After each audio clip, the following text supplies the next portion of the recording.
नमस्कार दोस्तों, स्वागत है आप सभी का हमारी YouTube चैनल पर। अगर आप चैनल पर नए हैं तो हमारे चैनल को सब्सक्राइब कीजिए, लाइक कीजिए, क्योंकि आपके लिए ये चैनल बहुत ही महत्वपूर्ण होने वाला है। आज मैं आपके सामने बाल विकास एवं शिक्षा शास्त्र के 20 क्वेश्चंस को लेकर आई हूँ, जो आपकी परीक्षा में बहुत बार पूछे गए हैं और ये आपके लिए बहुत ही उपयोगी है। सो फ्रेंड्स, बिना समय बर्बाद किए हुए देखते हैं हमारे 20 क्वेश्चंस को। चैनल को लाइक कीजिए, सब्सक्राइब कीजिए। आपका फर्स्ट क्वेश्चन है, बच्चे की बुद्धि लब्धि 90 से 110 के मध्य है, वह क्या है? मतलब बुद्धि लब्धि किसे कहते हैं? यह एक मानवीकृत परीक्षणों से प्राप्त एक गणना है। क्या है? गणना, जिससे बुद्धि का आकलन किया जाता है। बुद्धि का आकलन किया जाता है। तो इसके ऑप्शंस हैं सामान्य बुद्धि, प्रखर बुद्धि, उत्कृष्ट बुद्धि, प्रतिभाशाली बुद्धि। तो इसका सही आंसर क्या होगा दोस्तों? इसका सही आंसर होगा ऑप्शन ए, सामान्य बुद्धि। क्वेश्चन सेकंड, बच्चे के लिए निःशुल्क एवं अनिवार्य शिक्षा का अधिकार अधिनियम कितने वर्ष के बच्चे के लिए लागू है? ऑप्शन है, ऑप्शन ए है 6 से 14 वर्ष, ऑप्शन बी है 7 से 13 वर्ष, ऑप्शन सी है 5 से 11 वर्ष, या ऑप्शन डी है 6 से 12 वर्ष। तो इसका सही आंसर क्या होगा? इसका सही आंसर है ऑप्शन ए, 6 से 14 वर्ष। नेक्स्ट, एक बच्चे की बुद्धि और विकास के अध्ययन की सर्वाधिक अच्छी विधि कौन सी है? मतलब एक बालक है, उसमें बुद्धि और विकास के अध्ययन के लिए सबसे अच्छी विधि कौन सी होगी? ऑप्शंस देखिएगा। ऑप्शन ए है मनोविश्लेषण विधि, तुलनात्मक विधि, विकासीय विधि, या सांख्यिकी विधि। सोचिए इसका आंसर। फ्रेंड्स, इसका सही आंसर होगा ऑप्शन सी, विकासीय विधि। विकास मतलब बालक में भावात्मक, संज्ञानात्मक, शारीरिक या सभी तरीके से जो विकास होता है उसे हम विकासकीय विधि कहते हैं। ठीक है, तो इसीलिए बच्चे की बुद्धि और विकास के अध्ययन की सर्वाधिक सबसे अच्छी विधि माना गया है विकासीय विधि। आगे बढ़ने से पहले अगर आपने हमारे चैनल को सब्सक्राइब नहीं किया है तो प्लीज़ हमारे चैनल को सब्सक्राइब कीजिए, क्योंकि ऐसी ही रोचक जानकारियाँ आपको प्राप्त होती रहे। नेक्स्ट क्वेश्चन, गार्डर ने 7 बुद्धि का अधिमान निर्धारित किया, इनमें से कौन सा नहीं है? ऑप्शन है स्थान संबंधी बुद्धि, भावात्मक बुद्धि, अंतर्व्यक्तित्व बुद्धि, डी है भाषात्मक बुद्धि। तो देखिए ऑप्शन ए, जो गार्डर ने 7 बुद्धि का अधिमान दिया था उसमें से स्थान संबंधी बुद्धि शामिल है, भावात्मक बुद्धि भी शामिल है, अंतर्व्यक्तित्व बुद्धि भी शामिल है, भाषात्मक बुद्धि इसमें शामिल नहीं है। तो इसका सही आंसर होगा ऑप्शन डी, भाषात्मक बुद्धि। नेक्स्ट, यदि एक बच्चे की मानसिक आयु 5 वर्ष तथा वास्तविक आयु 4 वर्ष है तो उस बच्चे की बुद्धि लब्धि कितनी होगी? सोचिए। ऑप्शन है option A 125, option B 80, option C 120, option D 100। इसका सही आंसर होगा ऑप्शन ए 125। अब 125 कैसे हुआ? किसी भी बालक की बुद्धि लब्धि कैसे निकाला जाता है? उसका एक सूत्र होता है, जो सूत्र है मानसिक आयु वास्तविक आयु इंटू 100। तो इस सूत्र के द्वारा इसकी बुद्धि लब्धि निकाला जाता है। नेक्स्ट क्वेश्चन, मनोविज्ञान शिक्षा का आधारभूत विज्ञान है, यहाँ किसने कहा? बताइए। Option A B N Jha, option B Skinner, option C Davis, option D Woodworth. इसका सही आंसर क्या होगा? इसका सही आंसर होगा ऑप्शन बी, स्कैनर। मनोविज्ञान शिक्षा का आधारभूत विज्ञान है, यह कथन स्कैनर का है। नेक्स्ट क्वेश्चन, हिंदी अक्षरों को बालक किस आयु में पहचानने लगते हैं? आपके सामने ऑप्शन है। ऑप्शन ए 3 वर्ष में, ऑप्शन बी 4 वर्ष में, ऑप्शन सी 5 वर्ष में, ऑप्शन डी 6 वर्ष में। इसका सही आंसर क्या हो सकता है? इसका सही आंसर होगा ऑप्शन सी, 5 वर्ष में। नेक्स्ट, एल्किया क्या है? एल्किया किसे कहते हैं? पढ़ने की कमी। मतलब किसी बालक में जो मस्तिष्क की चोट के कारण उन रोगियों में होती है जो उसके पहले पढ़ सकते थे, पर अब मस्तिष्क की चोट के कारण वह किसी भी तरह से पढ़ नहीं सकता, तो इसे हम एल क्या कहते हैं।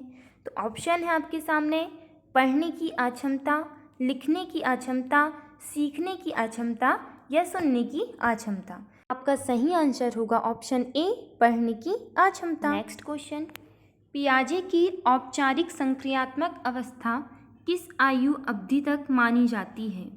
ऑप्शन है 0 से 2 वर्ष, 2 से 7 वर्ष, 7 से 11 वर्ष या 11 से 15 वर्ष।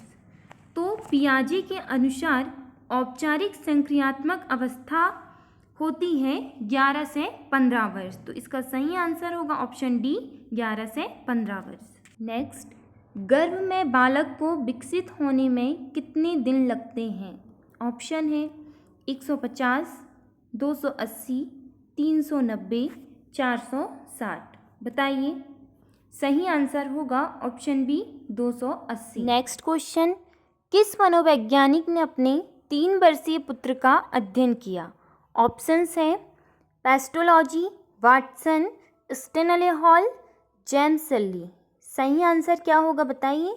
इसका सही आंसर है ऑप्शन ए, पेस्टोलॉजी।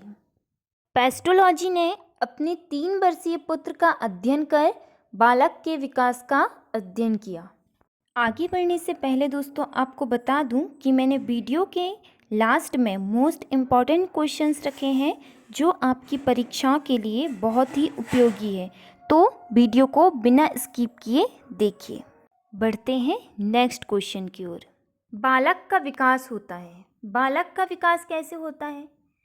बालक का विकास शरीर गतिविधियों पर नियंत्रित निचले शरीर और छोरों तक फैलने से पहले सिर और ऊपरी शरीर के क्षेत्र में विकसित होता है।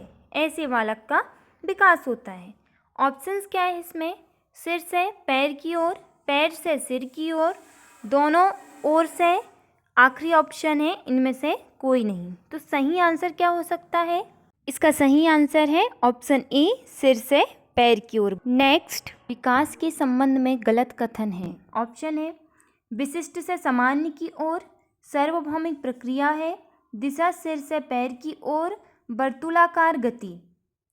इसमें से गलत क्या हो सकता है बताइए। इसका गलत है फर्स्ट ऑप्शन, विशिष्ट से समान की ओर, क्योंकि सामान्य से विशिष्ट की ओर बढ़ता है बालक, ना कि विशिष्ट से समान की ओर। तो इसका सही आंसर होगा ऑप्शन ए। नेक्स्ट देखिएगा, गर्भधान काल की अवस्था नहीं है। ऑप्शंस शेषावस्था, डिंब, बीजकरण, भ्रूणावस्था। सही आंसर क्या होगा। इसका सही आंसर है ऑप्शन ए, शैशवावस्था। यह गर्भधान काल की अवस्था नहीं होती है। नेक्स्ट, मानव जीवन की मनोभौतिक एकता कहलाती है। ऑप्शंस मन तथा शरीर का विकास, शरीर तथा हड्डियों का विकास, शरीर तथा हृदय का विकास, आत्मा तथा मांसपेशियों का विकास। इसका राइट आंसर है ऑप्शन ए, मन तथा शरीर का विकास। नेक्स्ट, गर्भ में सर्वप्रथम निर्माण होता है। ऑप्शन है पैर, सिर, धड़, सभी का। आपका राइट आंसर होगा ऑप्शन बी, सिर। गर्भधान के दौरान बालक में सर्वप्रथम सिर का निर्माण होता है। इसके बाद गर्भ अवस्था के दौरान बच्चे के शरीर के अन्य अंग और संरचनाएं विकसित होती है।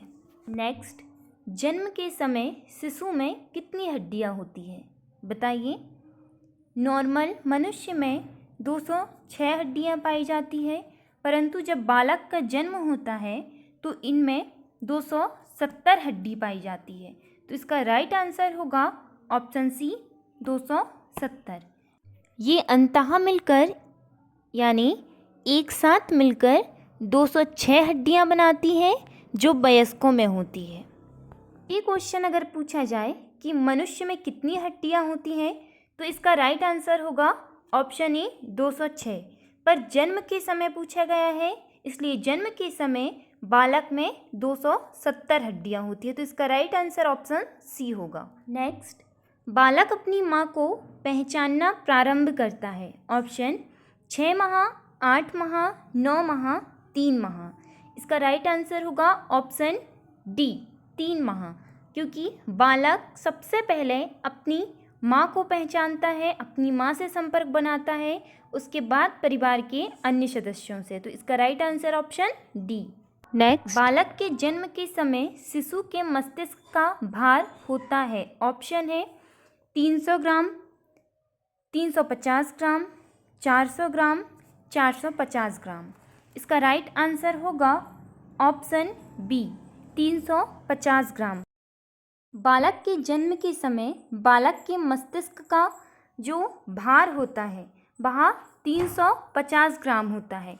उसके बाद जैसे जैसे बालकों का विकास होता है तो मनुष्य के मस्तिष्क का भार 1300 से 1400 ग्राम होता है, जो कुल वजन का लगभग 2% होता है। इस तरह क्वेश्चन पूछा जाए कि मनुष्य के मस्तिष्क का भार कितना होता है, तो इसका राइट आंसर क्या होगा? इसका राइट आंसर होगा 1300 से 1400 ग्राम। नेक्स्ट क्वेश्चन, कल्पना जगत में विचरण होता है? ऑप्शन शैशव अवस्था, किशोर अवस्था, बाल्य अवस्था, शैशव अवस्था व किशोर अवस्था। तो इसका राइट आंसर होगा ऑप्शन डी, शैशव अवस्था व किशोर अवस्था, क्योंकि इस अवस्था में बालक का संपूर्ण रूप से विकास होने लगता है। इस अवस्था में बालक में सोचने व विचार करने का संपूर्ण रूप से विकास हो जाता है। तो फ्रेंड्स, ये रहे आपके सामने 20 क्वेश्चंस। आई होप आपको ये वीडियो पसंद आया होगा। हमारे चैनल पर बने रहिए और चैनल को सब्सक्राइब कीजिए, लाइक कीजिए, शेयर कीजिए। Thank you.